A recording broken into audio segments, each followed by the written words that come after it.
Hi, this is Kelcy Bremer, and this is my case study presentation for Internet Use Violation Threats over the World Wide Web. Category 1, Problem Identification and Analysis. This is what I know. Dr. Smith is an established and respected state-recognized principal.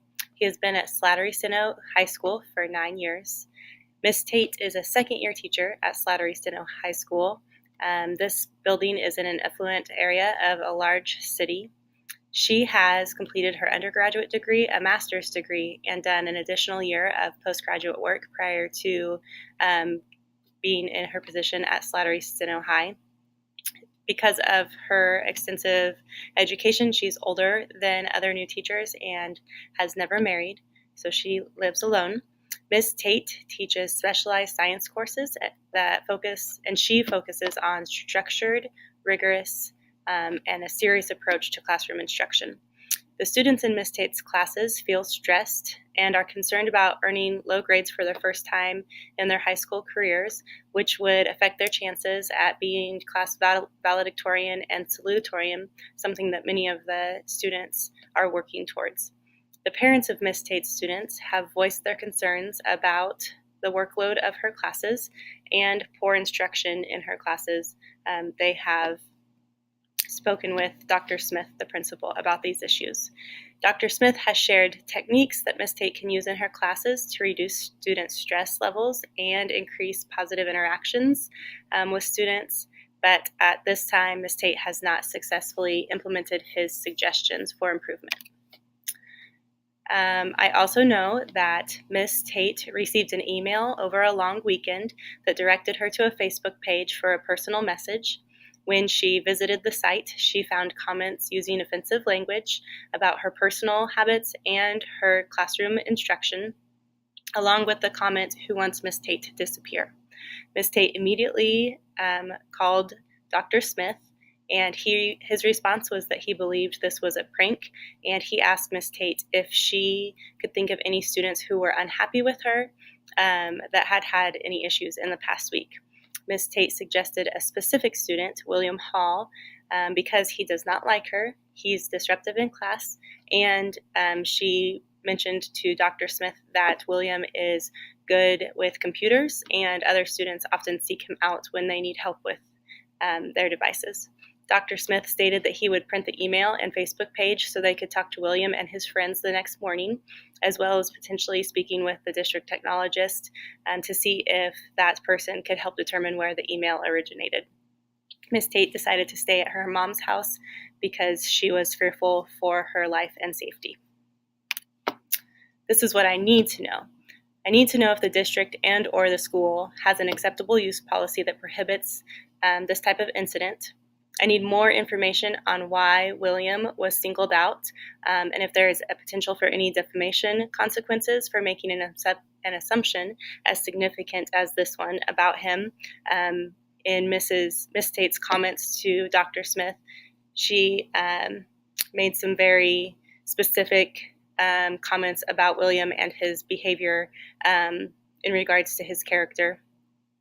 I need to know if the district technologist would be able to pinpoint where the email that Ms. Tate received originated from prior to accusing or questioning specific students. I need to know if the district or school has a policy dealing with threats and harassment of school personnel, which is what Ms. Tate has experienced. I need to know if Ms. Tate could take any legal steps if she legitimately fears for her life. It would be helpful to know what specific strategies Dr. Smith has shared with Ms. Tate in reference to improving her classroom instruction and environment by decreasing the workload and making positive interactions with students, and what plan or follow-up, if any, was put into place for her improvement by Dr. Smith. It would also be helpful to know which parents have filed complaints with Dr. Smith prior to this issue.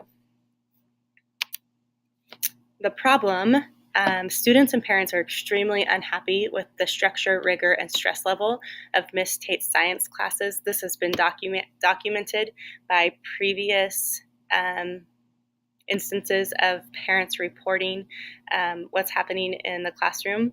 Ms. Tate has failed to improve her methods using strategies suggested by her principal. This is a problem because the principal has noticed an issue or an area for improvement, and at this point, the classroom teacher has not followed his guidance to make those improvements. Someone, a student or parent, has created a Facebook page with harmful comments about Ms. Tate's personal and professional habits and posed the question, who wants Ms. Tate to disappear? Ms. Tate has interpreted this as a death threat and now fears for her life, no longer wanting to stay at her place by herself. Dr. Smith believes that this is a prank. Ms. Tate singled out a specific student when Dr. Smith asked her about any disgruntled or disruptive students in her class.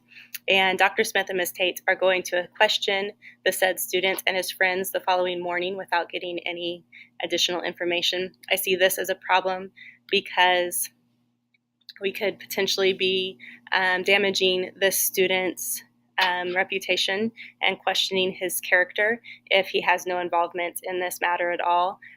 And so I think speaking to him before we've taken any additional steps can create a problem.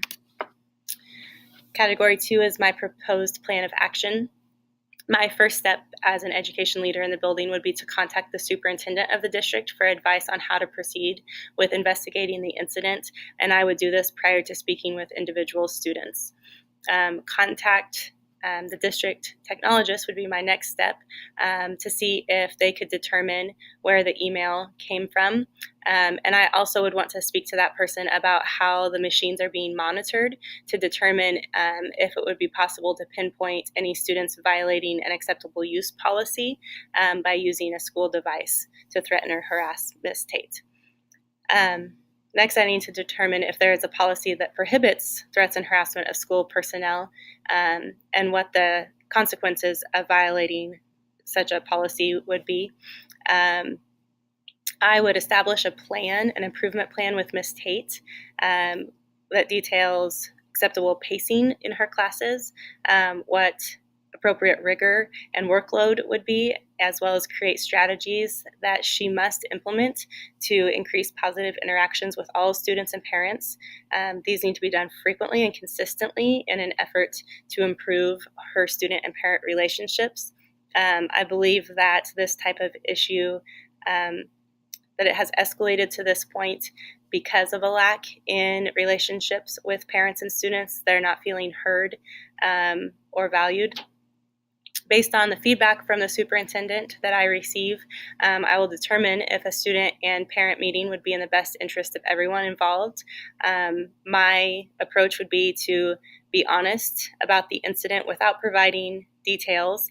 I would want to inform students and parents of district policies and the expectations for students, parents, and staff members for how we treat each other and follow the district and school policies. And then I would report inappropriate content to Facebook to have the page removed. My strategies for implementation, I would start by making a phone call or scheduling a meeting with the superintendent first thing the following morning prior to having any other conversations about the issue.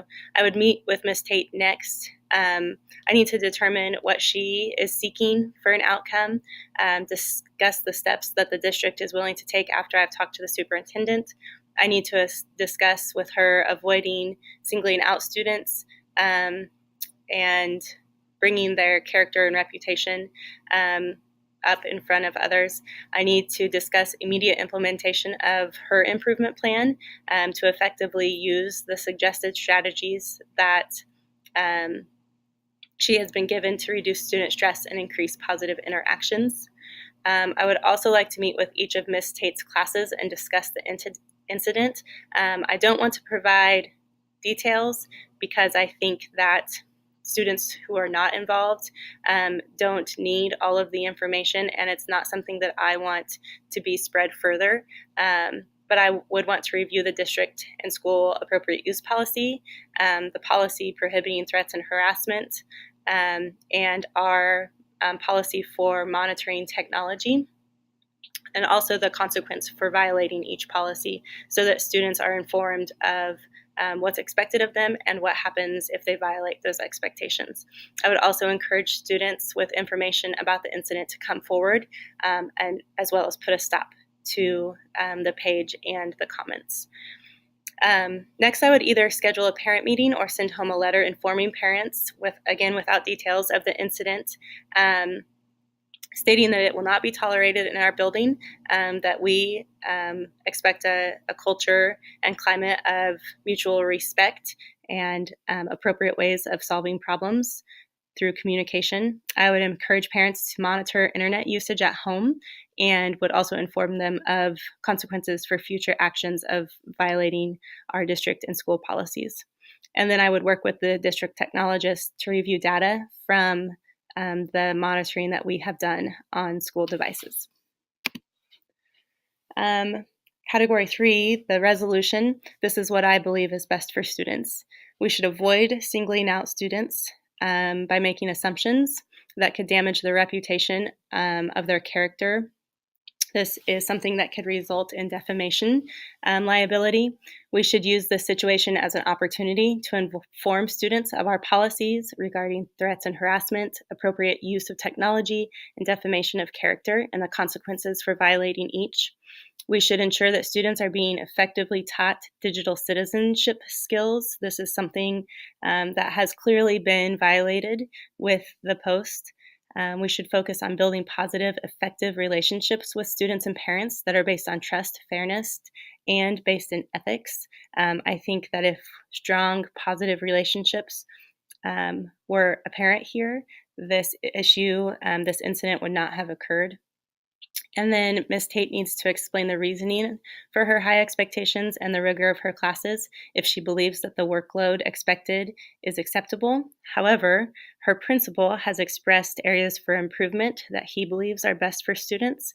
And that being the case, Ms. Tate needs to adjust her expectation, implement the suggested strategies, and explain her new expectations to students. What I feel from her expectations is that she doesn't want to expect less of students. And so in doing this, I'm not suggesting that she make her courses easy for the sake of these students earning good grades, but that she makes sure that her rigor and workload and expectations are appropriate. And then her plan for improvement should be documented and monitored for accountability reasons. So the resolution based on facts, Ms. Tate will focus on building positive relationships with students. Her structured classroom that is focused on academics, along with her serious approach to instructional delivery, creates high levels of stress for students, as mentioned in the case study. Students need to feel that they are being treated fairly and are capable of achieving the appropriate expectations for learning, and that they are understood and heard. I don't believe that this is happening in Ms. Tate's class just based on the facts that the case study provides along with this incident occurring. Ms. Tate will analyze her methods of instructional delivery and implement the suggested strategies that were provided by Dr. Smith. Parents have complained about the quality of her instruction, and Dr. Smith has made suggestions that should be followed at this point. Ms. Tate will observe other highly qualified teachers in her building to gain instructional and relationship building strategies that can be implemented in her room. It was stated in the case study that Slattery-Steno High School is considered the most prestigious school in the state, and that Dr. Smith has worked diligently to find the most qualified teachers for available positions. This means that Ms. Tate is surrounded by other effective teachers and could learn appropriate strategies for instruction and relationship building from her colleagues. Ms. Tate is knowledgeable in her content area, but at this time she needs guidance in the areas of instruction and relationships. Category 4, the debriefing. This is what I was thinking, my initial thoughts while reading the case study. Teaching in such an affluent neighborhood can be difficult. Parents sometimes have the power to control school-related issues because of their status in the community. Parents and students can feel entitled to having things done their way and can often make it difficult for teachers or school personnel to do what they believe is right. Ms. Tate is a highly qualified science teacher. She bases her classroom on rigor and high expectations for students. The parents and students are upset about the difficulty of Ms. Tate's classes, not because it is too much, but because the students are expected to be successful in life and be the best of the best. In saying this, I don't think that the parents are upset because my initial thoughts were that they weren't upset because something inappropriate was expected of them, but rather that their children were being challenged, and it might affect them being named valedictorian, which again is a status symbol in the community. Many students aspire to be valedictorian or salutatorian, and parents are concerned that their children will receive their first low grade. And the focus here is on the grade and not actually what the students are learning. The comment, "Who wants Miss Tate to disappear?" was sort of a petition suggestion that she lose her job as a teacher at their school and was not intended to be a death threat. Again, that was my initial thought when I read that comment in the case study. And although this was inappropriate, originally my response was that Ms. Tate overreacted to that comment because I saw it as a let's get her to lose her job comment and not a death threat. Initially, I thought Ms. Tate was wrong for singling out William Hall and that Dr. Smith should not have agreed to question him the next morning without getting additional information. Questioning a student that was named at random should not be the first step that he takes, and this could result in additional issues if the students or his parents feel that he is wrongfully accused. I also considered that an unhappy parent could be responsible for the Facebook page or the comments. And while it might not be evident who created the page, the comments should be identifiable if it was something done on Facebook. And then some of my thinking changed. Dr. Smith had discussed strategies for improvement with Ms. Tate that she had not successfully implemented to improve relationships with students and reduce their stress. Initially, I agreed with Dr. Smith that it was an inappropriate prank, but then I disagreed with him when he agreed to question the student that Ms. Tate named. While the incident was inappropriate, again, regardless of whether or not it was a prank or a serious threat, it should be resolved with appropriate consequences, but accusing an individual student without evidence is also inappropriate. I also believe that Ms. Tate is a highly qualified science teacher. The fact that so many students and parents are upset with her, along with the fact that this has been an ongoing issue that has already been addressed by Dr. Smith, and that Ms. Tate has failed to improve in that area, has resulted in a much bigger issue that I felt could have been avoided if Ms. Tate had worked to improve her positive interactions with students and decrease student stress levels, as was suggested by Dr. Smith. What I was feeling, I felt that Ms. Tate believed she was doing what is best for students by establishing her structured classroom focused on academics that provides rigor and high expectations. I don't think at any point she thought she was asking too much of students. I also felt that Ms. Tate didn't believe that parents had a reason to be upset with her because she thought she was doing what was best for students. I felt disappointed knowing that Dr. Smith had discussed techniques with her previously, but that these suggestions had not been implemented. And although he made the suggestions, it appears that he did not follow up with them. I experienced disappointment that Ms. Tate did not take the suggestions and disappointment that Dr. Smith didn't follow up on the issue and hold Ms. Tate accountable in a matter that he had provided support in. I also was disappointed and somewhat alarmed that Dr. Smith asked Ms. Tate to name a student that was upset with her, and she felt comfortable singling out a student without any real evidence to support him being involved in this specific incident. I felt concerned for the well-being of the student, William Hall, that he was going to be questioned with his friends the next morning prior to Dr. Smith or Ms. Tate getting any additional information in the matter. I also felt concerned for the possible repercussions that Ms. Tate and Dr. Smith might encounter if they did go ahead with questioning the student that was named without having any proof. And finally, I felt concern for the stress level and lack of support that students must be feeling in Miss Tate's room, regardless of if the feelings that students were having were intentional or not. I valued that Miss Tate is a highly qualified teacher in her content area and that she does believe in rigorous instruction, a structured environment, and high expectations. I think that those are all admirable qualities for a teacher at any level, but we need to make sure that those are at appropriate levels.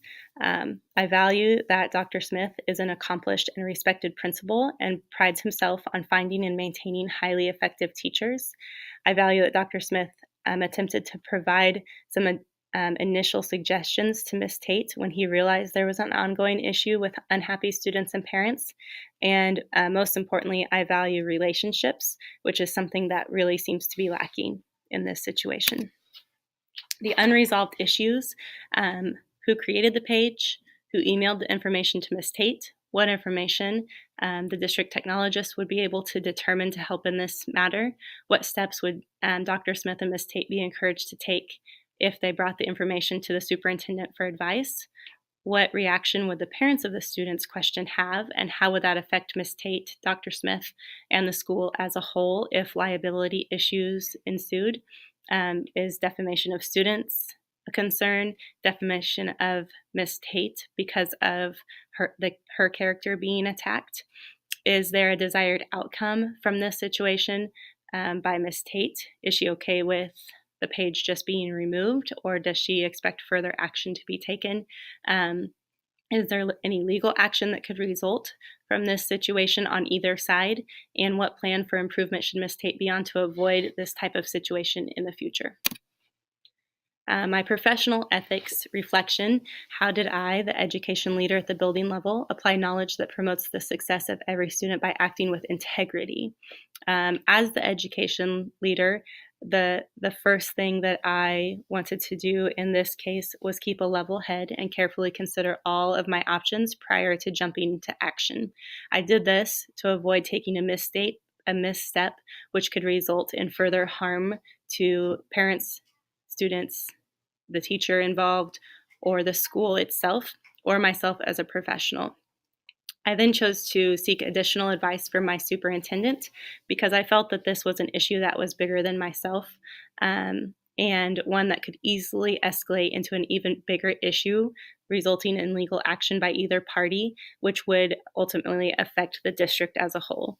Violation of board and school policies, as well as legal liabilities such as defamation, were a concern for me.